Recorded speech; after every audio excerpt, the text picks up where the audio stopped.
So as long as you recognize that learning to lead humans in a team, right, which is what management thinking really is, learning to coach.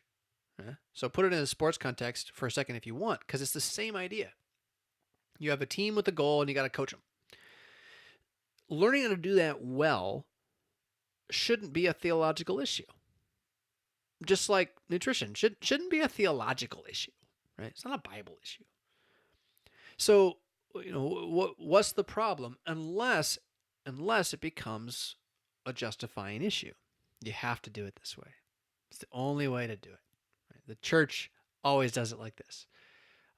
When you start doing that, or when you do it and it works, but then you don't want anyone else to do it differently, even if it works for them, because you need to believe that yours worked in such a way that you have a value that will last forever.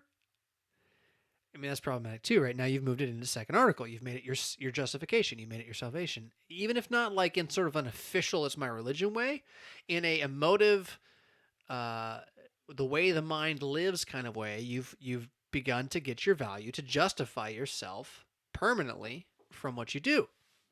So think about again, achiever needs to put fun on the calendar. Otherwise, he'll be so busy achieving, meaning just finishing tasks, to try to get value for himself so he can feel good about himself, right?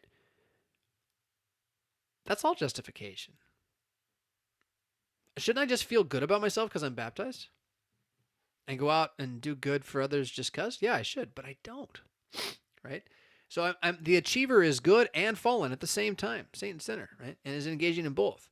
The danger is when I forget that and don't keep them separate, right? Don't keep the achievement in the world separate from what my real value is, which is the supper. That Jesus Christ has become my justification and sanctification and all of these things, wisdom.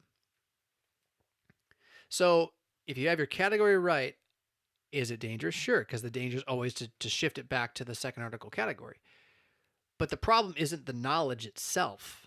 The problem is what we do with the knowledge spiritually. And if you think you're going to stop that from happening by getting rid of the knowledge itself, you're just going to do it with some other knowledge. You're just going to grab some other piece of creation and make it your God instead.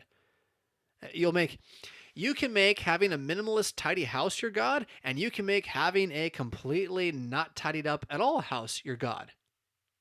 You can do it. We do it. We justify ourselves. So I would say no. There are not a lot of clashes between management philosophies and Scripture. There are not. In fact, there are so many overlaps where they understand us better than we understand ourselves. I really wish more pastors read actual management books, not the ones written by Christians. They get it all wrong. They mess it up something fierce. That's how my grandma used to talk. They get it all wrong. But one of the best books on original sin ever is How to Win Friends and Influence People. And he never calls it original sin, and he actually is quite wrong about the goodness of man in literal senses. But the whole book is about how to recognize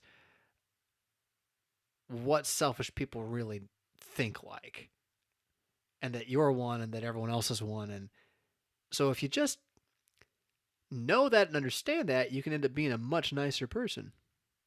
And it'll actually benefit you. It's like capitalism for personal relationships. But it's like really, is it wrong? Is it wrong to realize that if I just do what I want, I end up being a jerk and it hurts me? But if I learn to listen to what you want and help you, I'm not a jerk and it helps me. Like, is that wrong? I mean, you can make it selfish. We do. That's what we do, right? But his insights are just unbelievably good. I think I'm off the top of my head, but I think my favorite one was just smile at people. So that's a good idea. I have trouble smiling at people. I'm so shy. If you ever see me in real life, at like a conference or whatever, I won't give you a real smile. I'm really bad at it.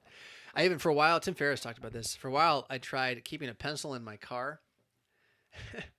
See, I smile. Here it's not so bad, and if I know it, but like one-on-one, walking in a hallway, I will not smile. I'll be so nervous. I'm such an introvert. But I kept a pencil in my car and I would put it between my teeth while I drove to try to make my muscles. It's just, I don't know. It didn't work, I don't think.